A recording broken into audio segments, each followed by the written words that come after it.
Magandang hapon po, narito na ang ating weather update. Ito po yung iyong lingkod, Joey Figuracion. Ito po yung base sa ating ipinalabas na public weather forecast kanilang alas 4 ng hapon. Patuloy pa rin ang ating monitoring kay Auring. Ito po yung unang bagyo natin ngayong taon at nasa tropical depression category pa rin po ito. Bagamat bahagya po siya nga to lumakas, ay nasa kategorya pa rin po ito na tropical depression. At may taglay na lakas na hangin na 55 km per hour. Malapit sa sentro nito at yung pagbugso na umaabot sa 70 km per hour. At kung huling namataan yung posisyon ni Auring o yung sentro niya sa layong 700 km silangan, timog silangan ng Hinatuan, Surigao del Sur. At inaasahan nga na ngayon ay wala pa ring epekto ito sa anumang bahagi ng ating bansa. Bagamat yung shear line o yung tail end ng frontal system, ito po yung pagsalubong ng amihan at nung hangin mula sa silangan ay nagkakaroon po yan ng epekto dyan sa silangang bahagi ng Visayas at ng Southern Luzon. Samantala yung amihan naman ay nakapekto sa nalalabing bahagi pa ng Luzon. Sa ngayon, for the next 24 hours ay dahil sa epekto ng tail end ng frontal system ang buong Visayas at ang bahagi ng Bicol region, sa bahagi ng Northern Mindanao, ang Zamboanga Peninsula ay makakaranas yan ng maulap na kalangitan na may kalat-kalat na pag-ulan at pagkidlat at pagkulog. Samantala, dahil sa epekto ng amihan, ang bahagi po ng Cagayan Valley, Aurora at Quezon ngayong gabi ay asahan na maging maulap din na may mahihinang pag-ulan lamang. Sa nalalabing bahagi ng bansa kasama ang Metro Manila ay generally fair ang maranasang panahon ngayong gabi, pero may tsansa ng mga pulupulong mahihinang pag-ulan dahil sa amihan sa Metro Manila at sa nalalabing bahagi ng Luzon. Yung nalalabing bahagi ng bahagi ng Mindanao ay makakaranas yan ng generally fair weather, pero asahan yung pag-ulan dahil sa localized thunderstorms. Base sa ating forecast track ngayong alas 2 ng hapon ay bahagyang umangat yung ating forecast track ni Auring o yung kanyang babaybayin. Pero malaki pa rin po ang forecast error o yung tinatawag nating cone of uncertainty ni Auring dahil malayo pa po ito. At sa ating pagtaya na maaari po itong maglandfall by Saturday ng gabi at umaga ng Sunday dyan sa may Caraga region. Atin pong atambayanin ang ating mga pinapalabas na update sa susunod na bulletin ng pag-asa mamayang alas 11 ng gabi. Sa February 18 bukas ay asahan na ang panahon sa generally sa Luzon ay yung eastern part ay apektado pa rin ng amihan at yung bahagi ng Southern Luzon ay nung tail maranasan sa Luzon bukas dahil sa mga sistemang ito, lalong-lalo na sa eastern part ng Luzon.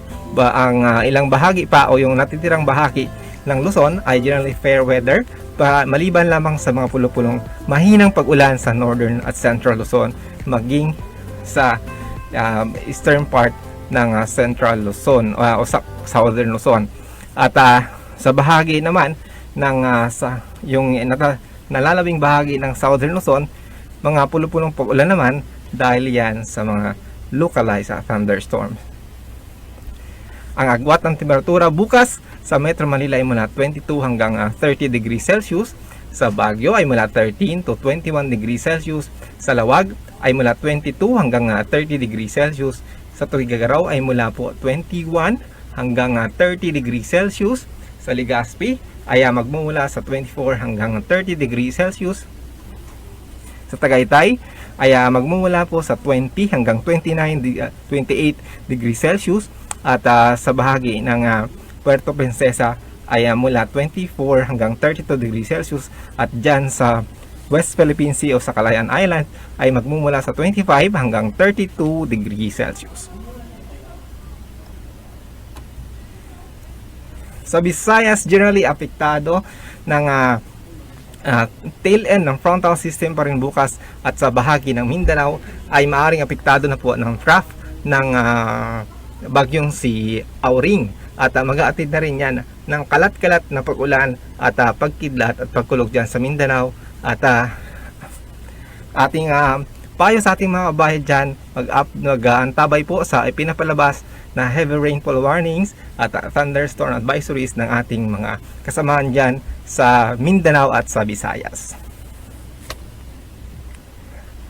Samantala, ang agwat ng temperatura sa Iloilo bukas ay magmumula sa 25 hanggang 30 degrees Celsius.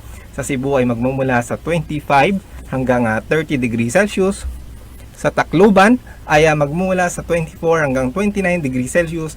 Sa Cagayan de Oro ay magmumula sa 24 hanggang 30 degrees Celsius. Sa Davao ay magmumula sa 24 hanggang 31 degrees Celsius. Gayon din naman sa Zamboanga City. Dahil nga may surge ang amihan for the next 24 hours ay maaring maapekto na po yung strong to gale force winds dyan sa seaboards ng Northern Luzon, o yung particularly yung mga baybaying dagat ng Ilocos Norte, Batanes, Cagayan, including Babuyan Islands. Ibig sabihin po niya, may gale warning po na nakataas dyan at delikado sa ating mga kababayan, lalong-lalo na yung mga gumagamit na maliliit na sasakyan pandagat. Kaya naman ipagpaliban muna po ang paglalayag sa pagkakataong ito. Yung silang baybaying dagat ng bansa ay generally moderate to rough sea condition at delikado rin yan sa ating mga kabayan. Kaya naman mag-ingat po maging dito sa silangang bahagi ng Northern Luzon ay ganun din naman ang maranasan, maging sa kanlurang baybaying dagat ng Central at Northern Luzon ay moderate to rough sea at pinagpaingat po natin ating mga kababayan dyan. Para naman sa ating extended weather outlook for the next 3 days starting Friday hanggang weekend ay atin yung simulan sa Metro Manila.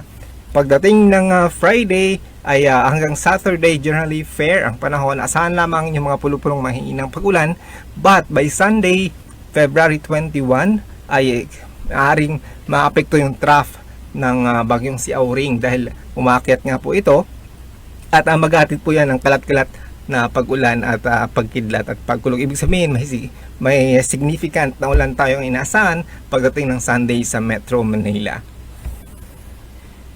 At ang maaari na yung agwat ng temperatura sa Metro Manila for the next 3 days ay maglalaro mula 22 hanggang 29 degrees Celsius. Sa Baguio City ay generally maging maulap na may mahihinang pag-ulan for the next 3 days at dahil yan sa amihan at yung agwat ng temperatura sa Baguio City ay magmumula sa 12 degrees Celsius hanggang 21 degrees Celsius. Sa Legazpi generally ay apektado ng trough nitong bagyong si Auring at yung tail end ng frontal system by Friday until Friday. But by weekend, expected na yung trough ng bagyong si Auring ay maapekto dyan sa Legazpi o generally sa Bicol. Kaya naman asahan yung kalat-kalat na pag-ulan at pagkidat at pagkulog sa susunod na 3 araw. At yung agwat ng temperatura sa Legazpi City ay magmumula sa 23 hanggang 29 degrees Celsius. Sa Metro Cebu o generally sa Cebu ay apektado pa rin ng trough ng yung frontal system by Friday ay maapekto pa rin sa Visayas area, but by Saturday and Sunday expected na maging masungit na yung panahon dyan sa Visayas area at yung dahil sa epekto ng bagyong si Auring at ibig sabihin yan yung track niya ay maaaring dumaan or relatively dadaan yung periphery ng bagyo dyan sa Visayas at asahan na yung masungit na panahon pagdating ng weekend at yung agwat ng temperatura sa Metro Cebu ay magmumula sa 23 hanggang 29 degrees Celsius. Sa Metro Davao pagdating ng Friday ay yung trough ng bagyo ay maapekto na dyan sa Metro Davao at pagdating ng Saturday hanggang Sunday ay inaasahan na yung bagyo ay lalapit nga po sa Mindanao at na magkakaroon nga po ng signal o tropical cyclone wind signal sa ilang bahagi ng Mindanao. At asahan na rin yung masungit na panahon at mga pag-uulan dyan sa Metro Davao pagdating po ng weekend. At